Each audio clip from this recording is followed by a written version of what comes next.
Function కైనా order చేయండి 8919763872 www.sanatanjal.in. తక్కువేమి మనకు రాముడు ఒక్కడుండి వరకు ఇంకేం కావాలి మనకు, తక్కువే ఉంటుందండి. ఆయన ఉంటే చాలు మనకు. అలాంటి రాజా రామచంద్ర స్వామి వారి యొక్క పుట్టినరోజు మార్చి 27వ తారీఖున శుక్రవారం నాడు అద్భుతమైనటువంటి శ్రీరామనవమి. ఎక్కడ చూసినా మామిడి తోరణాలు, పులిహోరలు, కళ్యాణోత్సవాలు, కళ్యాణ తలంబ్రాలు, గల్లి గల్లికి మనకు ఉభయ తెలుగు రాష్ట్రాల్లోనూ దేశ విదేశాలలో ఎక్కడ చూసినా రామ కళ్యాణం.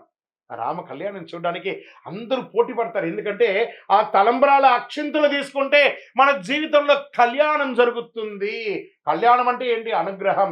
అందుకే తిరుపతి వెంకటేశ్వర స్వామికి నిత్య కళ్యాణోత్సవం, అక్కడ భద్రాద్రిలో నిత్య కళ్యాణోత్సవం ఎక్కడ చూసినా జరుగుతుంది. చూసారా? అలాంటి అద్భుతమైనటువంటి రాజా రామచంద్ర స్వామి వారి యొక్క కళ్యాణోత్సవం చేస్తుంది. మీ జీవితంలో సమస్యలు ఎక్కువయ్యాయా? శాంతి కనిపించడం లేదా? ఈ శ్రీరామనవమి రోజు కళ్యాణంలో పిలవకపోయినా వెళ్ళండి సార్. ఆ కళ్యాణ మంత్రాలు వినండి, ఆ కళ్యాణ అష్టపదులు వినండి, కళ్యాణ అష్టకాలు వినండి, ఆ తలంబ్రాల అక్షింతలు తీసుకోండి, ఆ భోజనం చెయ్యండి. అద్భుతమైనటువంటి ఫలితాలు పొందుతారు. శ్రీరామ జయ రామ జయ జయ రామ అనే యొక్క మంత్రాన్ని, తారక మంత్రము ఒక్కసారి చెప్పినా చాలట. విష్ణు సహస్రనామం మొత్తం చెప్పకపోయినా శ్రీరామ రామ రామేతి రమే రామే మనోరమే సహస్రనామ తత్తుల్యం రామనామ వరానని ఇలా 3 సార్లు చెప్తే సహస్రనామం చేసినంత ఫలితం అంట. అందులోనూ రాజా రామచంద్ర స్వామి వారు పుట్టినరోజు ఆయన గుర్తిస్తే ఎంత ఆనందపడతారు కదా ఆయన. ఈ స్వామి వారికి ఇక్కడ దేవుడి గురించి కూడా మనం అప్పుడప్పుడు తెలుసుకోవాలి. ఆ సమయం వచ్చినప్పుడు దేవుడు మన జీవితంలో చక్కటి ఫలితాన్ని ఇస్తుంటాడు. ఏ రకంగా చెప్తాచో, రావణుడు మన అహంకారం, సీతమ్మ మన యొక్క పవిత్రత, హనుమంతుడు మన భక్తి, మనస్సులో రాక్షసత్వాన్ని జయిస్తే మనమే రాముడు.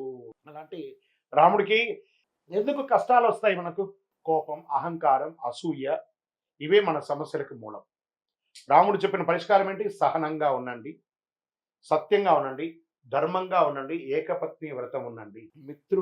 మిత్రుడితో ఎలా ఉండాలో చెప్పాడు, శత్రువుతో ఎలా ఉండాలో చెప్పాడు, భక్తుడితో ఎలా ఉండాలో చెప్పాడు. రామనామ జపం రోజు 108. అప్పట్లో అంతా కూడా రామకోటి రాసేవాళ్ళు అందరూ. ఇప్పుడు కూడా రాస్తుందని అనుకుంటున్నాను. ఎన్నో చోట రామకోటి స్తూపాలన్నీ కూడా వేశారు. సుందరాకాండ ఈరోజు మనం ఏమేం చేయొచ్చు? సుందరాకాండ పారాయణం చేయొచ్చు, పానకం పెట్టచ్చు, చలివేంద్రాలు పెట్టచ్చు, భోజనాలు పెట్టచ్చు, అన్ని రకాలైన చేయొచ్చు. దేవుడు బయట లేడని మనలోనే ఉన్నాడు ఆ భగవంతుడు. మనం పరోపకారార్థే ఇదం శరీరం అని చెప్తే అందరూ అద్భుతమైనటువంటి ఫలితాలు పొందుతారు. రామాయణం యొక్క గూఢార్థం అన్ని కూడా అఖిలాండ కోటి బ్రహ్మాండ నాయకుడు ఉన్నటువంటి ఆ రాజా రామచంద్ర స్వామి వారి యొక్క పరిపూర్ణమైనటువంటి అనుగ్రహాన్ని అందరూ పొందాలని కోరుకుంటున్నాను. ఇది ఈరోజు కేవలం ఒక పండగ మాత్రమే కాదండి. జీవితం ఎలా జీవించాలో నేర్చుకునే ఒక రోజు. ఈ రోజున రాముడు అవతరించి ధర్మాన్ని కాపాడాడు. తండ్రి మాట కోసం రాజ్యాన్ని వదిలాడు.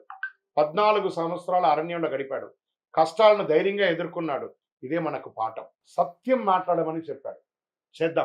చేద్దామా? అలాంటి ఆ రామచంద్ర స్వామి వారికి రామదాసు గారు తయారు చేసి ఇచ్చినటువంటి ఆ యొక్క మంగళసూత్రంతో కళ్యాణం ఒంటిమిట్టలో జరుగుతుంది, తిరుపతిలో జరుగుతుంది, భద్రాద్రిలో జరుగుతుంది. గల్లి గల్లీలో జరిగే ఈ యొక్క రామచంద్ర స్వామి వారి యొక్క కళ్యాణోత్సవాన్ని అందరం పాల్గొని మనలో ఉన్నటువంటి బాధలన్నీ తొలగించుకొని రాజా రామచంద్ర స్వామి వారి యొక్క కళ్యాణోత్సవాన్ని జై శ్రీరామ్ అనే యొక్క నామంతో మారుమోగుతూ, హనుమంతుని జెండా ఊపుకుంటూ ప్రతి ఒక్కరు కూడా రామదండుగా అందరం కూడా ముందుకెళ్ళి రామ కళ్యాణం చేస్తాం. జై శ్రీరామ్.